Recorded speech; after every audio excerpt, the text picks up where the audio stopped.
Prezadíssimos irmãos, Pai seja convosco. Meu prazer, mais uma vez, te convidar para meditarmos na Palavra de Deus.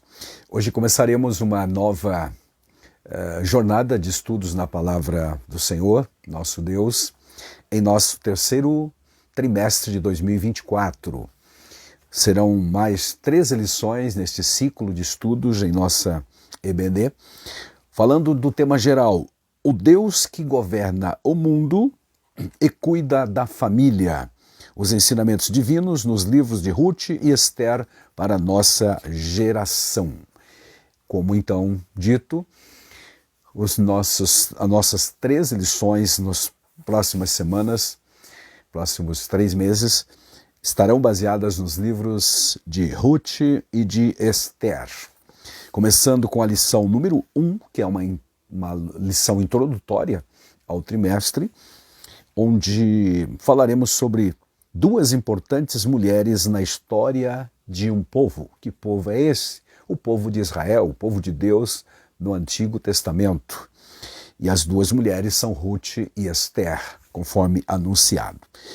Há muitas lições, naturalmente, que podemos aprender, os princípios bíblicos que encontram-se nestes livros.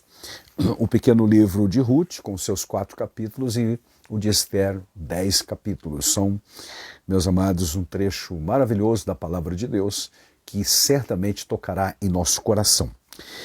As 13 lições estão divididas nos seguintes assuntos. A lição número 1, como eu disse, fala das duas mulheres de forma introdutória, resumidamente, uma introdução, uma informação introdutória sobre o trimestre todo. A partir da lição 2 e até a número 5, vamos falar do livro de Ruth, a história desta moabita que veio para Israel, converteu-se ao Deus dos israelitas, a Jeová, e serviu a ele certamente por toda a sua vida, fazendo parte, inclusive, da descendência de Davi. E, igualmente do Messias também. A lição número 2, portanto, fala da estrutura do livro de Ruth. A 3, Ruth e Noemi, que era sua sogra, entrelaçadas pelo amor. A lição 4, o encontro de Ruth com Boaz, que foi o remidor, mas isso a gente estudará lá na lição número 4. E na 5, então, o casamento de Ruth e a remissão da família dela, família do Elimelec, que havia falecido. Estes são os assuntos baseados no livro de Ruth que estudaremos neste trimestre. Serão realmente lições preciosas para as nossas vidas. Não perca, portanto, você que é aluno da Escola Dominical ou que, se ainda não é, está convidado a sê-lo. Amém. Todos os domingos pela manhã, nossa igreja se reúne para estudar a Bíblia Sagrada. Estou falando da Assembleia de Deus no Brasil, a qual pertencemos para a glória de Deus. A partir da lição número 6 do trimestre, meus amados, nós estudaremos o livro de Esther. Então a 6 vai trazer um panorama geral do livro de Esther. A 7, a disposição da rainha, desculpe, não é disposição, é deposição. Ela foi deposta por conta da sua disposição de não atender a um chamado do rei o Assuero, tá certo? Então a lição 7, repetindo, fala da deposição da rainha Vasti e a ascensão de Esther ao lugar dela. A 8, a resistência de Mardoqueu. Mardoqueu era um judeu que estava lá na Pérsia, naquele momento da história, e resoluto na sua fé, convicção. Ele não se dobrava perante personalidades humanas, nem mesmo diante de um tal de Amã, que era prepotente e fora colocado pelo rei Assuero numa posição de uma espécie de primeiro-ministro da nação, da Pérsia. Mas o Mardoqueu não se dobrava, ele resistiu a estes caprichos deste sujeito Amã. Será uma lição estudada sobre este viés, né? Esta situação da resistência do Mardoqueu em relação a exigências políticas muito mais vaidosas do que reais deste homem Amã. A lição 9, a conspiração de Amã, esse que eu acabei de dizer, contra os judeus. Amã não contentou-se em vingar-se do Mardoqueu, mas ampliou a sua vingança para todos aqueles que tinham sangue judeu.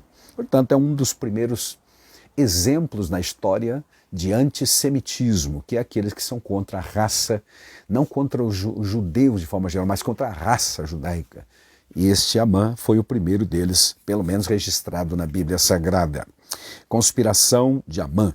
Na lição 10, o plano de livramento e o papel de Esther. Esther, nesse momento, já estava coroada como rainha da Pérsia, e depois de alguma relutância, ela então assumiu o papel devido de uma rainha judaica que estava no trono da Pérsia agora.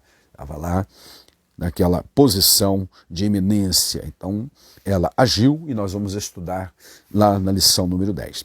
Na lição número 11, a humilhação de Amã e a honra de Mardoqueu. Então, tiro saiu pela culatra, como se diz na gíria popular, porque os planos diabólicos de prejudicar e até matar, porque já tinha uma forca preparada para o Mardoqueu, acabou sendo usado por ele mesmo, porque o plano dele foi desmascarado, a Esther intervindo junto ao rei, as coisas mudaram completamente. A mão de Deus naturalmente estava acima de tudo isso. A lição número 12, o banquete de Esther e a denúncia então e o livramento. Esther fez um banquete para o rei e o seu primeiro-ministro, Amã, para poder nesta reunião revelar o que estava acontecendo ao rei. O rei era uma pessoa déspota, como quase todos os reis daquela época, mas que aparentemente não acompanhava de perto os acontecimentos da sua cidade, do país, do império que era vastíssimo. A Bíblia diz que ele reinava sobre mais de 127 províncias, da Ásia até a África. É realmente um império enorme. E dependia naturalmente dos seus ministros, seus primeiro escalão, né? E o Amã era um deles. Mas Esther, tendo ouvido da notícia, ela denunciou ele foi então, como já dissemos, enforcado, e o livramento aconteceu para o povo de Israel que estava vivendo naquele momento lá na Pérsia. E o trimestre encerrará, se Jesus não voltar, meus amados, estudando a lição número 13. No finalzinho de setembro, falando sobre Esther, a portadora das boas novas. Um exemplo de alguém que é a portadora das boas notícias para não só para Israel lá, mas os princípios ali exarados ou ensinados servem-nos para qualquer tempo e hoje também. Então, Esther e Ruth são essas duas mulheres que serão estudadas durante este trimestre. A vida delas, a saga, né, o drama, por exemplo, da Ruth, da Esther, da Ruth, porque a Esther, como você deve lembrar, ela era órfã também, mas depois foi guinada por Deus, por plano de Deus, a ser rainha da Pérsia, então tornou-se a libertadora, por assim dizer, da nação de Israel naquele tempo. E Israel comemora até hoje essa libertação com uma festa chamada Purim, porque ali, naquele momento da história, eles foram libertos de serem massacrados, exterminados, que é sempre um plano diabólico a respeito de Israel, o povo de Deus. Tá certo, amados? Então, dando introdução ao trimestre, então, na lição número 1, que será estudada presencialmente dia 7 de julho de 2024 em nossas escolas dominicais. O nosso texto áureo para esta lição foi extraído de Ruth, capítulo 4, 14, que diz assim: Então as mulheres disseram a Noemi, bendito seja o Senhor que não deixou hoje de te dar remidor, e seja o seu nome afamado em Israel. São as amigas de Noemi, que agora está de volta há algum tempo já, alguns meses pelo menos, anos, em Judá, mais propriamente em Belém, e então as amigas, ao presenciarem o nascimento do seu neto, do neto dela, o filho da Ruth, louvam a Deus. Esta expressão, bendito seja o Senhor, quer dizer também, louvado seja o Senhor, que te abençoou, ó Noemi. Noemi, então, teve várias fases na sua vida, e isso a gente vai estudar durante o trimestre, quando falarmos do livro de Ruth. Hoje é apenas uma introdução. Hoje que eu digo nesta semana. Verdade prática desta lição número 1 traz o seguinte: conhecidas ou anônimas, muitas mulheres foram fundamentais no plano divino de redenção da humanidade. Evidente que não foram só Ruth e Esther que nós vamos estudar aqui durante o trimestre, outras tantas mulheres são protagonistas da história bíblica, como Sara, como a mãe de Samuel, a mãe de Sansão, a Jael, a Débora, e Maria e outras tantas. Tá? Mas a nossa lição, repito, o nosso trimestre focará estas duas mulheres. Portanto, o título é Duas Importantes Mulheres na História de um Povo. Um povo. Que povo é esse? Esse povo de Israel. Em dois momentos distantes, separados por mais de 500 anos, 600 ou talvez até 700 anos de diferença para Ruth e Esther. Porque o livro de Ruth ninguém sabe exatamente quando aconteceu a história dela. Tudo que temos na Bíblia é que sucedeu isto no período dos juízes. Versículo 1 lá de Ruth diz: nos dias em que julgavam os juízes, houve fome na terra, e um homem de Belém de Judá saiu a habitar na terra de Moabe. Então aqui a única informação sobre cronologia interna no livro de Ruth é esta: tempo dos juízes. O tempo dos juízes que começou, segundo os melhores cronologistas bíblicos, em 1375, pelo menos. E deve ter terminado perto de 1100 ou 1070, conforme alguns outros cronologistas. Demorou mais ou menos 300 anos o período dos juízes. Em algum momento do governo ou daquela situação enfrentada pelos juízes, foi que aconteceu fisicamente esta seca na região de Belém, 8 quilômetros a sul de Jerusalém, e forçou o Elimeleque a sair com a sua família em terras distantes, buscando naturalmente uma condição melhor para a sua família, porque havia fome na terra. A fome era resultante, evidentemente, da seca, porque a vida deles dependia basicamente da agricultura ou de pasto para o seu gado. Havendo seca, não há pasto e não há produção agrícola. Logo, a fome virá porque não há produção, não é verdade? Então eles saíram, no caso a família do Elimeleque. Esta é a situação. Bom, nosso texto bíblico que nos serve de base para o estudo está então em Ruth, capítulo 4, 13 a 22, finalzinho do livro, e Esther, capítulo 7, 1 a 7. Vamos ler um pouco, pelo menos, do trecho. Versículo 13 do capítulo 4 de Ruth. Assim tomou Boaz Ruth, e ela lhe foi por mulher. E ele entrou a ela, e o Senhor lhe deu condição de gerar filhos. Aqui diz, deu conceição. E ela teve um filho. Então, versículo 14 que nós já lemos, diz que as mulheres, amigas delas, ao verem nascido o menino, Obed, elas louvaram a Deus e lembraram que Deus havia dado a Noemi um remidor, que era o filhinho que acabou de nascer. Saudável, glória a Deus. Versículo 15 lá diz, e ele te será recriador. Aqui quer dizer recriador de uma situação nova. Aleluia. Restaurador, conforme outras versões, da alma, e conservará a tua velhice, pois tua nora que te ama o teve, e ela te é melhor do que 7 filhos. Puxa, é uma nora que vale mais que 7 filhos. O fato, amados, é bom lembrar, é que Noemi, que está sendo alvo dessas palavras de elogio, de contentamento agora, passou por maus bocados. Ela perdeu o marido. Vamos, durante o trimestre, falar um pouco mais a miúde dessa história, dessa realidade que é conhecida de muita gente. Mas também perdeu os 2 filhos. Por isso que as mulheres que conheciam Noemi nas outras etapas da sua vida estão lembrando esta bênção que ela está recebendo agora de um neto que vai realmente ser o resgatador da propriedade, etc. e tal, porque o Boaz casou-se com a Ruth e gerou este filho conforme a narrativa nos diz. Então, Também por esse motivo é que as mulheres estão lembrando que essa nora vale como uma filha ou até mais do que os filhos que se perderam, ou seja, que morreram. Versículo 16 diz: E Noemi tomou o filho, o menino no caso, e o pôs no seu regaço e foi sua ama, ou seja, foi cuidadora dela. Na verdade, a Noemi criou, não era nem podia ser de outra forma, né? Ela criou o menino. E as vizinhas lhe deram um nome, dizendo: A Noemi nasceu um filho, e chamaram no seu nome Obed. Este é o pai de Jessé, pai de Davi. Estas são, pois, as gerações. Aí vem uma parte da genealogia deste menino. Versículo 18. Estes são, pois, as gerações de Pérez. Pérez gerou a Esrom, voltando lá no tempo de Judá, uns 400 anos antes.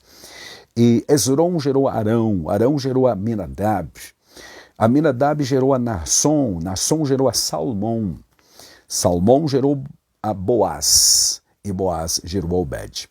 Importante lembrar que Mateus capítulo 1, versículo 5 faz menção dessa mesma genealogia e lá informa-nos um pequeno detalhe interessante, curioso, intrigante até, que esse Salmão aqui gerou a Boaz de Raabe, aquela cananita que morava em Jericó, quando da destruição da cidade, foi salva da destruição. Não é curioso? Não é interessante?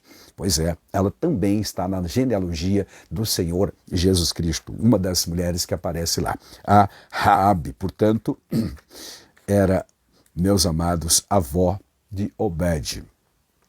E Obed gerou a Jessé, e Jessé gerou a Davi. Ok?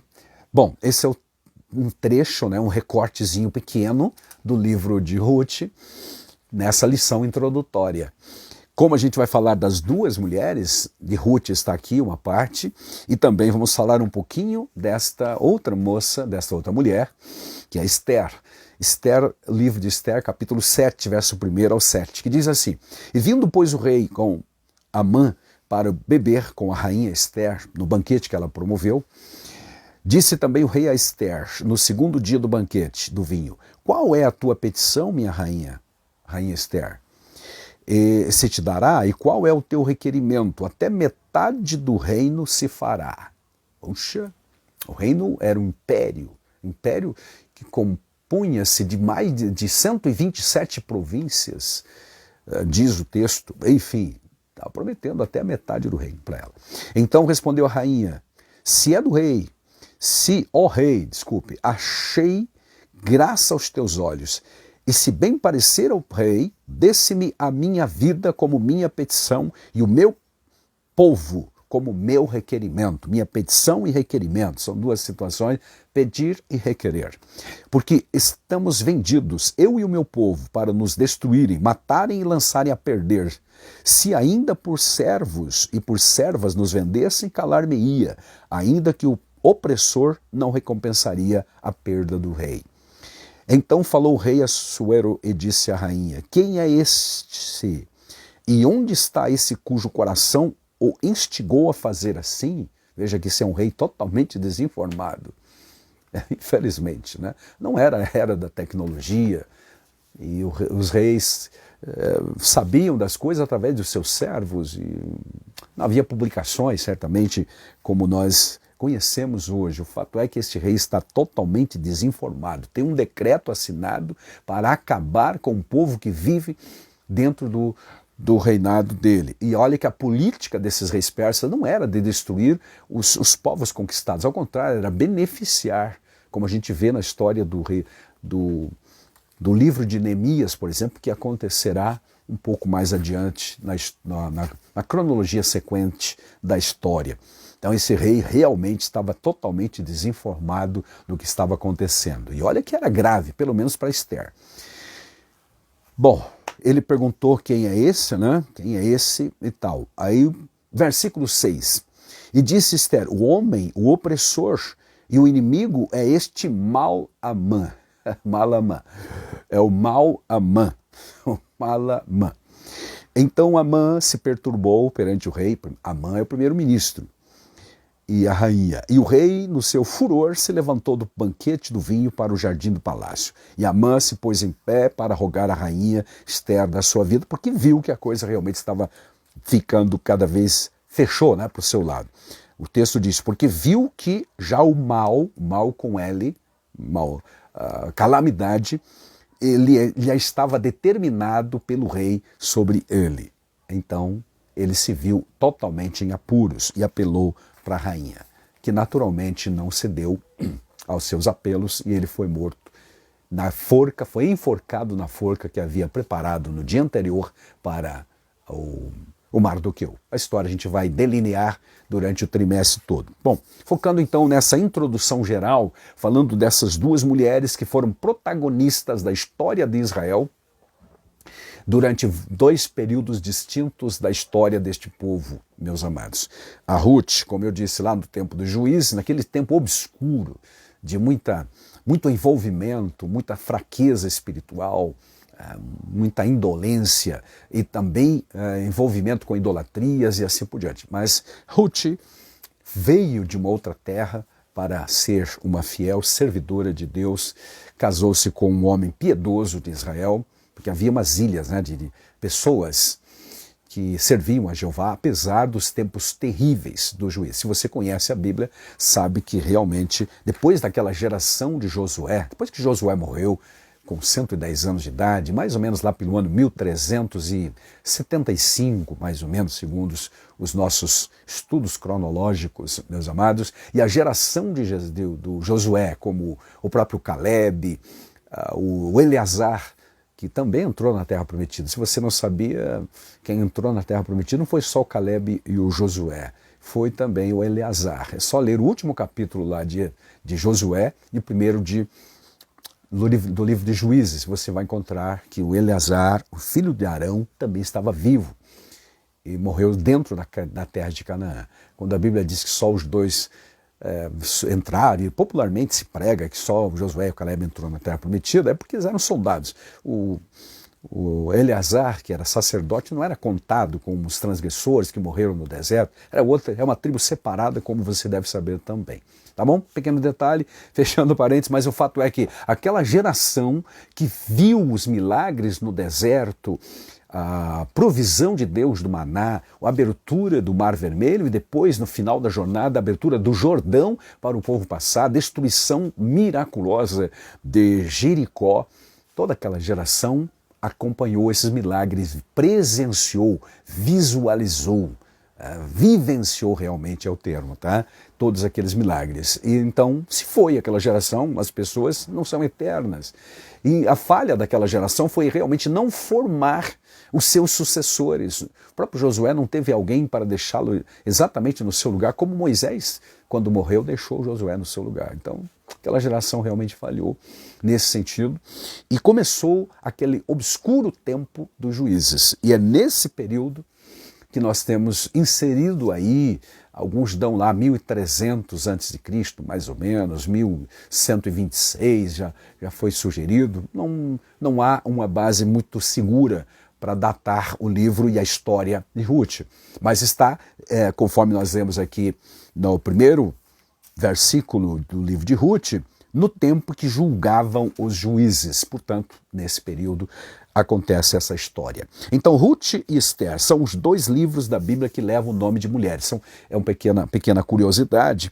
Registram duas das mais belas, extraordinárias e dramáticas histórias de pessoas, certo, amados, que venceram pela fé, que foram usadas por Deus em aspectos diferentes, em momentos diferentes, para a preservação da dinastia, por exemplo, do Messias, no caso de Ruth, e também da preservação da própria nação. A maioria da nação de Israel ainda estava na Pérsia quando Esther tornou-se rainha lá da Pérsia e ajudou a preservação da raça judaica, desculpe, tá?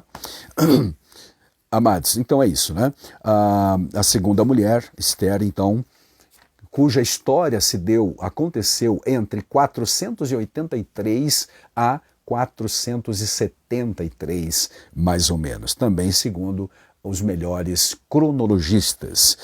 Ruth e Esther viveram em épocas, portanto, e circunstâncias bem diferentes, contextos diferentes, mas foram usadas por Deus, pelo mesmo Deus. E as características das duas mulheres, podem ser destacadas como fé, convicção, humildade, coragem, obediência, simplicidade, pureza também, abnegação, temor a Deus e disposição de servir. A Esther, como dissemos, inicialmente ela estava um pouco temerosa, mas com a instigação do seu primo, Mardoqueu, que era mais velho que ela, que a criou como filha, ela realmente fez o que tinha que ser feito, ou seja, era rainha, intercedeu pelo povo e acabou salvando toda aquela geração. Essas duas mulheres foram fundamentais para a preservação do povo judeu então. E os princípios que a gente aprende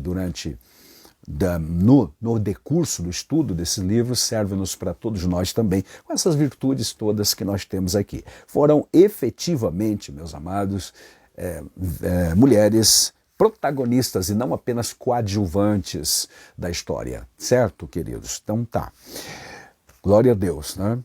Aqueles que aspiram servir a Deus, agradar a Deus pela fé, devem inspirar-se nessas mulheres também. 1 Coríntios 10, 31, citado aqui na lição, nos diz que tudo que fazemos deve ser para a glória de Deus. E Hebreus 11, 6, sobre a fé, diz que sem fé é impossível agradar a Deus. Essas mulheres agradaram a Deus porque demonstraram fé. A Ruth, deixando o seu país, vindo para um lugar que ela desconhecia, só conhecia a Ruth, mas a fé da própria... Desculpe, só conhecia a Noemi, a sua sogra. A Ruth é que saiu de lá. Conhecia a Noemi e a sua fé. Foi influenciada certamente por sua sogra em relação à fé em Jeová. É uma fé que agrada a Deus. No capítulo 1 e verso 16, ela faz uma linda declaração que é tanto de amor quanto de fé. Ela diz, o teu Deus é o meu Deus e o teu povo é o meu povo. Teu povo é meu povo, teu Deus é o meu Deus. E se apega firmemente à sua sogra e vai com ela para Judá, para Belém de Judá. Viajando lá 80 quilômetros ou mais, via desértica, regiões desérticas, até chegar no destino acompanhando a sua sogra. E depois foi um arrimo, foi um apoio para ela, para a sogra, quando chegou, com fidelidade, aliás. Então são exemplos dessas vidas, tanto da Ruth quanto da Esther também. Esther, ao contrário, meus amados, foi uma órfã que, por conta de sua beleza, participou daquele espécie de concurso para escolher quem seria a rainha da Pérsia, rainha, né? E o rei a escolheu como sua consorte, como sua esposa. A história a gente conhece. Naturalmente, a mão de Deus estava acima de tudo. Outra curiosidade é que no livro de Esther não aparece grafado o nome de Deus, mas as circunstâncias e a mão de Deus está por todo lado operando, conduzindo a história. Não há dúvida disso para aqueles que leem o livro com piedade, com devoção e não para procurar pretextos apenas. É Deus que estava conduzindo realmente as coisas lá. Tá certo, queridos? Então a lição está dividida em 3 tópicos. Primeiro tópico, Ruth, uma mulher importante para a linhagem de Davi. Segundo tópico, Esther, a mulher que agiu para a sobrevivência dos judeus. E o último tópico, mulheres de Deus como protagonistas da história, não coadjuvantes apenas. Então, no tópico 1, falando sobre Ruth, somos informados no livro, e aqui na lição é recordado, lembrado e estudado, que ela era moabita, descendentes de Moabe, filho da relação incestuosa lá de Ló com a filha mais velha. Uma história, uma origem também espúria, é verdade, mas isto prova também o grande amor, misericórdia de Deus, que não leva em conta os desvarios humanos. Não é que Deus esteja aprovando aquele ato incestuoso do Ló. Não, em absoluto, mas Deus tem planos muito maiores do que as falhas humanas. Isso é importante. Nada fere a santidade, a pureza e o plano que Deus tem para uma pessoa, e no caso aqui para uma nação inteira, para um povo todo. Portanto, falando a grosso modo, os moabitas eram aparentados com Israel, primos na verdade, né? Porque o Ló era sobrinho de Abraão, lembra disso? Então os moabitas são descendentes de Ló. Os moabitas foram um povo hostil o tempo todo. Quando Israel saiu do Egito, eles impediram ou tentaram impedir o povo de passar por seus territórios, contrataram um profeta falso chamado Balaão para amaldiçoar o povo de Deus. Isso tudo está registrado no livro de Números, por exemplo, capítulos 22 até o 24, e repetido depois em Deuteronômio, a história, e uma rápida menção em Juízes. Habitavam a leste do Mar Morto, geograficamente falando, onde hoje fica o moderno país da Jordânia, no leste do Mar Morto, tá? Dados à idolatria e à imoralidade sexual, conforme Números 25, onde aparece lá as intrigas do profeta Balaão, instigando Balaque, que era o rei deles naquela época, instigado por Balaão a levar os povos de Israel à promiscuidade, a envolvimento com a infidelidade, ou seja, fidelidade na fé, né? A adoração a outros ídolos. O deus principal dos moabitas era Quemos, que naturalmente, amados, era adorado com licenciosidade e uma série de coisas assim. Mas é desse ambiente que esta moça sai, a Ruth no caso, tá, para se converter ao Deus verdadeiro. Ela pertencia a esse povo. Depois disso, bem mais tarde, naturalmente, o próprio rei Davi, que aí ficou aparentado com esse povo, não teve problemas com hostilidade. Mas até então, realmente, Moabe, o povo, os moabitas, eram muito hostis a Israel. A Ruth vai fazer parte, como já dissemos, da linhagem davídica, da linhagem, vai ser a avó de Davi, na verdade. Faz parte, está mencionado lá, especialmente em Mateus capítulo 1 e versículos 4 e 5. Os caminhos, porém, de Deus são mais altos, diz o profeta Isaías, do que os nossos, do que os caminhos humanos. Como dissemos, não são as falhas humanas que vão impedir o plano maior que Deus tem com um povo, no caso Israel, ou com a nação, ou com o mundo. Deus é soberano, conforme diz Jó 42:6. Nenhum dos seus planos podem ser frustrados por ninguém. Por ninguém, absolutamente nada. Certo, meus queridos? Então, nessa lição, primeiro tópico aqui, nós falamos da Ruth, e no subtópico 1, de onde ela era. Ela era moabita.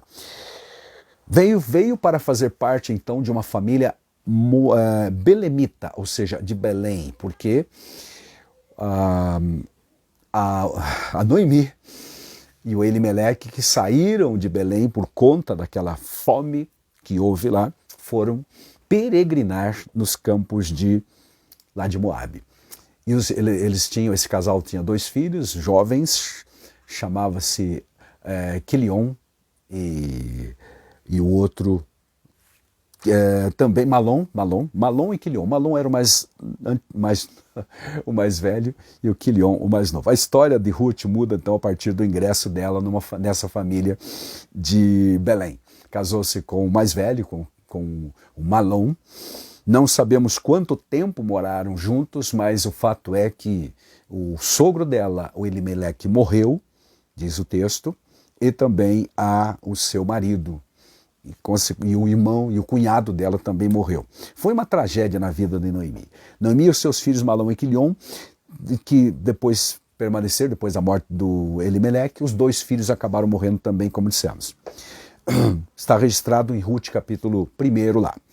Ruth se casou com Malom, que era o mais velho, e também ele morreu, como dissemos. Enfim, ficaram as 3 viúvas, para resumir a história.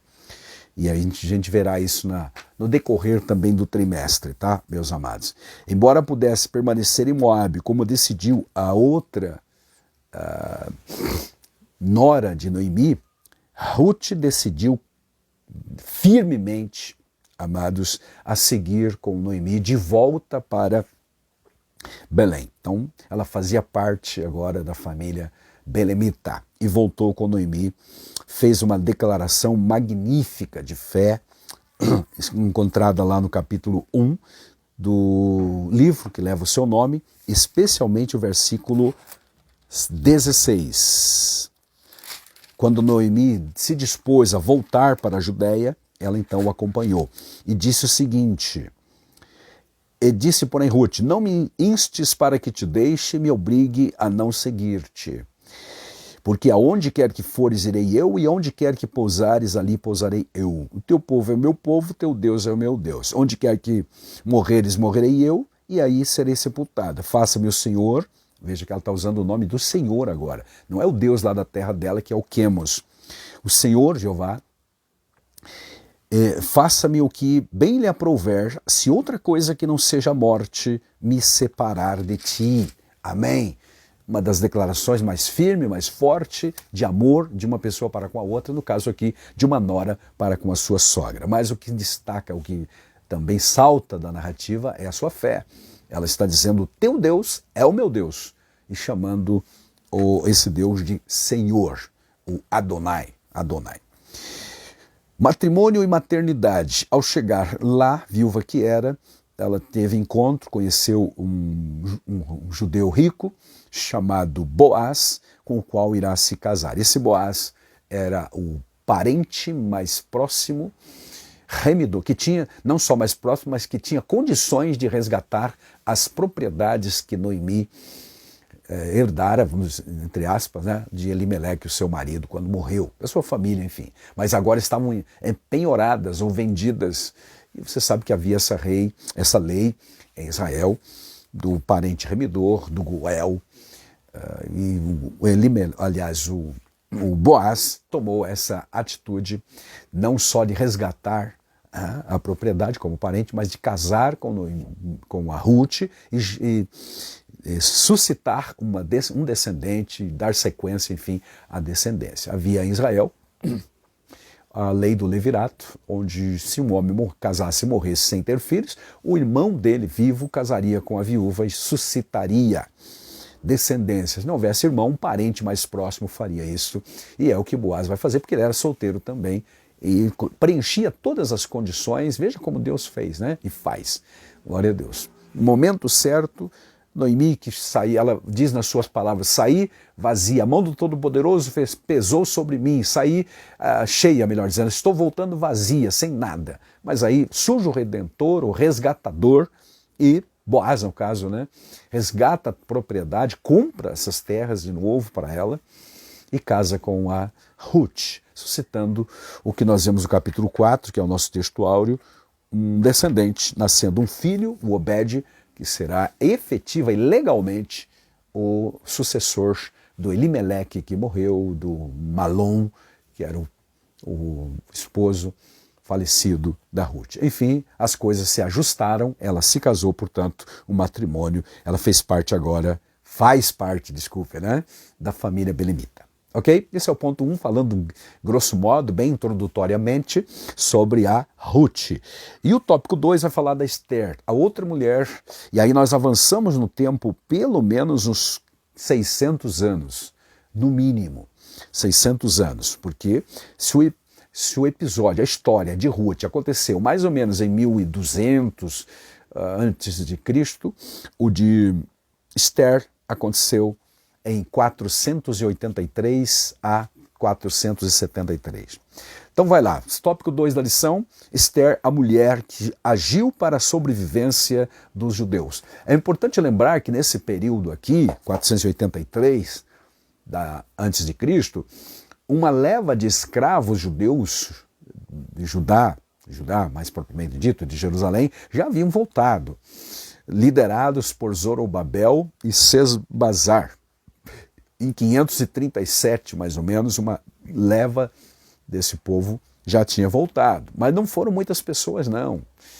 Segundo alguns, aproximadamente 5% apenas dos judeus do exílio babilônico voltaram. A maioria, o grosso da população ficou aí dispersos lá pelo antigo reino da Mesopotâmia, que agora é Medo-Persa, ou Persa, reino persa, meus amados, em 483. E a capital desse reino é Suzã.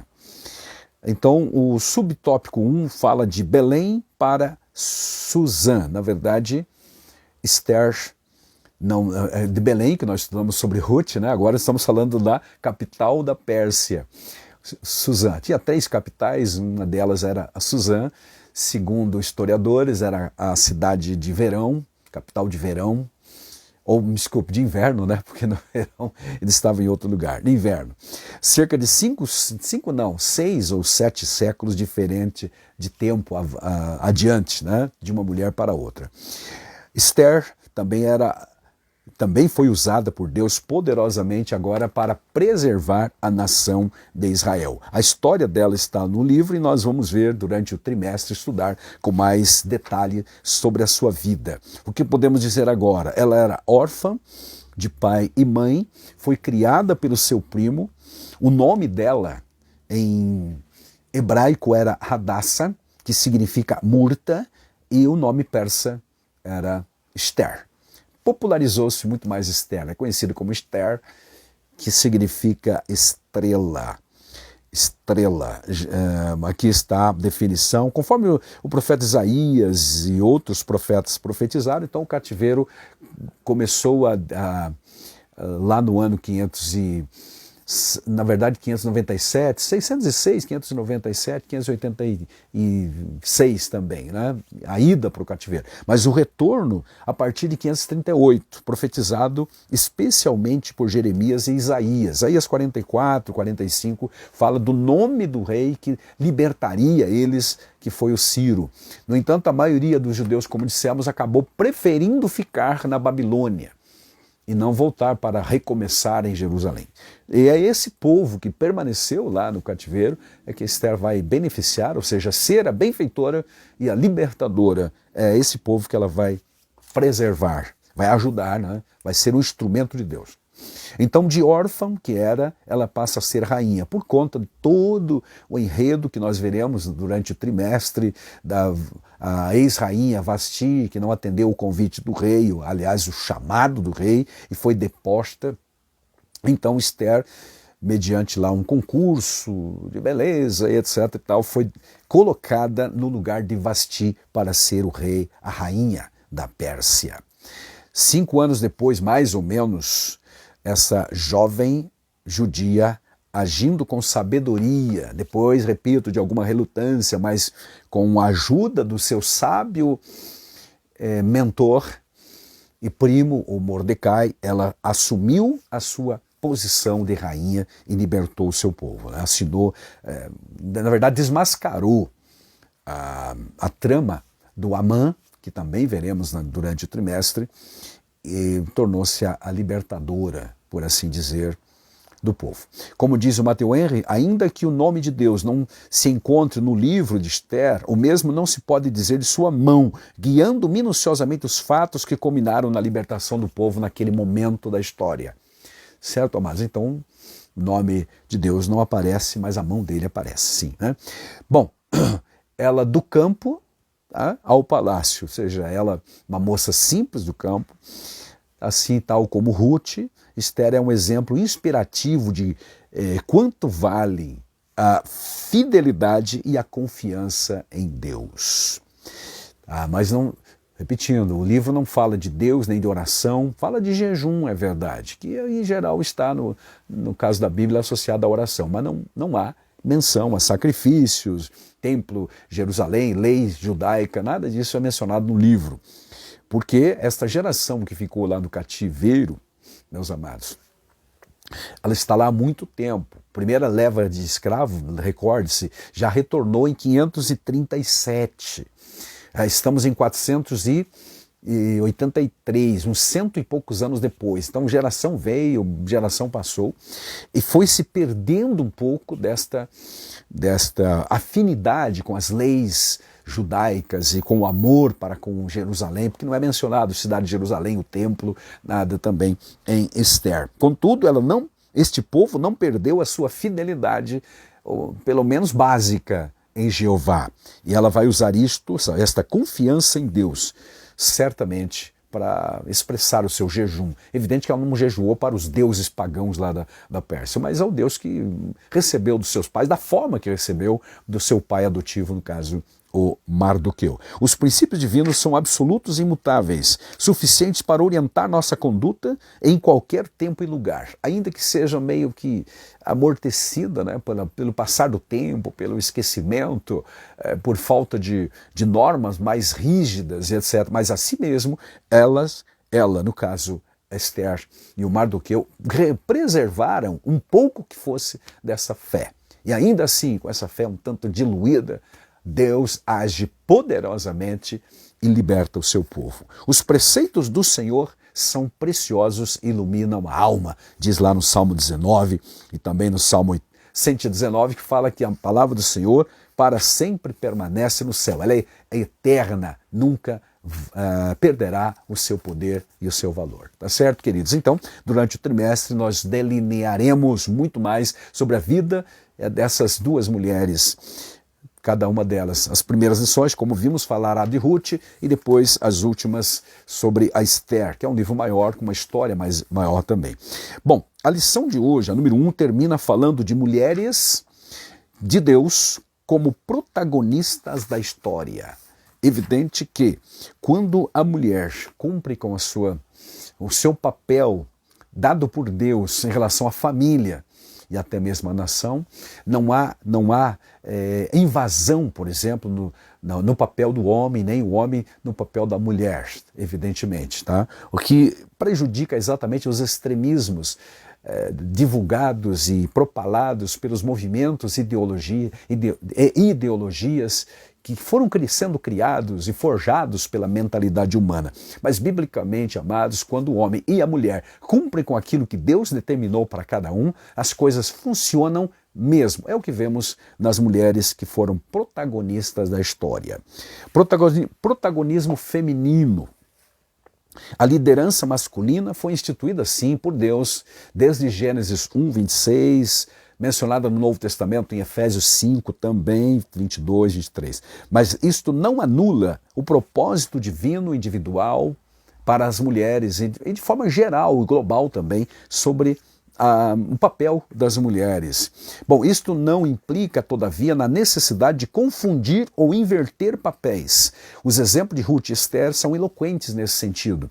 Foram mulheres protagonistas, mas que souberam ser. Ela era rainha e não o rei da Pérsia.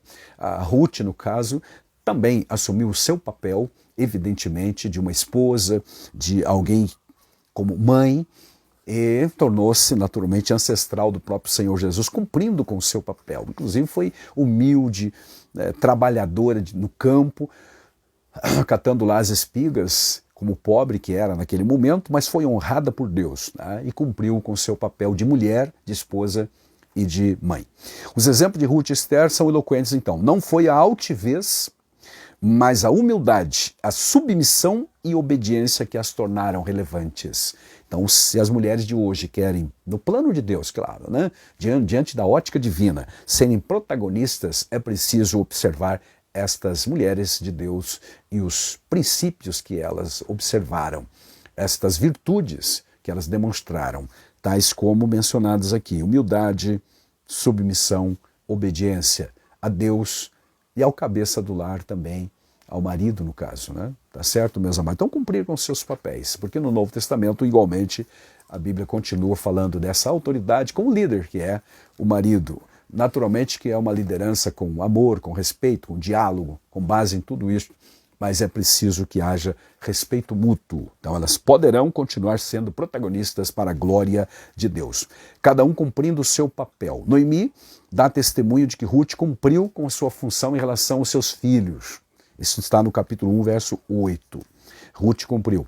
Seu extraordinário relacionamento com a sogra não nos permite outra conclusão. Ela realmente era uma moça dedicada, uma mulher dedicada à família. Ambas eram mulheres sábias que conheciam bem os seus papéis, não confundiam e não procuravam invadir o papel dos homens, por exemplo, ou dos seus maridos. o que é fundamental para a manutenção do equilíbrio. Lá em Provérbios 14:1, aliás, fala de dois tipos de mulher. Diz que a mulher sábia constrói a casa, edifica a casa, mas que a tola derruba com as próprias mãos, ou seja, ela faz estripulias, né? Não tem sabedoria. Bom, a educação familiar, a lição termina falando sobre a educação familiar. Não foi apenas a beleza de Esther que lhe fez ser escolhida rainha, mas a sua humildade. Esther 2:15-17, quando ela vai para o palácio, para onde estavam as mulheres, naquele período de preparação antes de ir para a presença do rei, a casa das mulheres, ela já tinha sido elogiada pelo chefe daquela casa por conta da sua simplicidade e a sua beleza. Também é verdade, mas principalmente a sua humildade, seu comportamento. Tanto é que o rapaz que lá cuidava, o eunuco que cuidava da casa, privilegiou ela, facilitou as coisas para ela. Repito, não simplesmente por causa da beleza, mas por conta da sua simplicidade e da sua humildade. Apesar da órfã Esther estar vivendo essa realidade agora totalmente diferente, amados, ela teve uma boa educação. Boa educação. Talvez uma moça simples, mas muito bem educada por Mardoqueu, a quem devotava obediência, mesmo depois que se tornou rainha.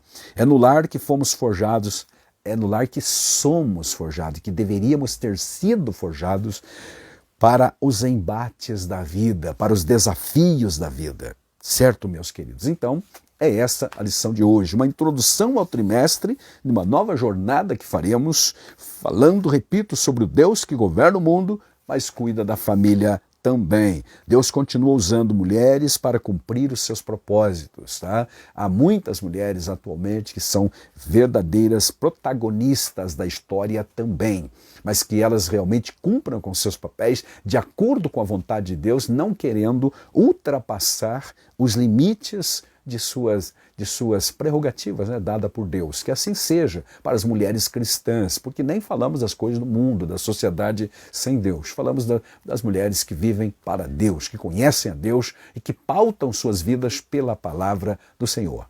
Amém? Deus abençoe a sua vida e até uma próxima ocasião, quando falaremos, querendo Deus, da lição número 2, o livro de Esther. Aí nós delinearemos, faremos um estudo mais aliás, é o livro de Ruth, na lição 2. Trataremos com mais detalhes de cada situação do livro de Ruth em mais umas 3 lições, tá certo? E assim vamos até o final. Até a próxima, então. Deus te abençoe. Amém.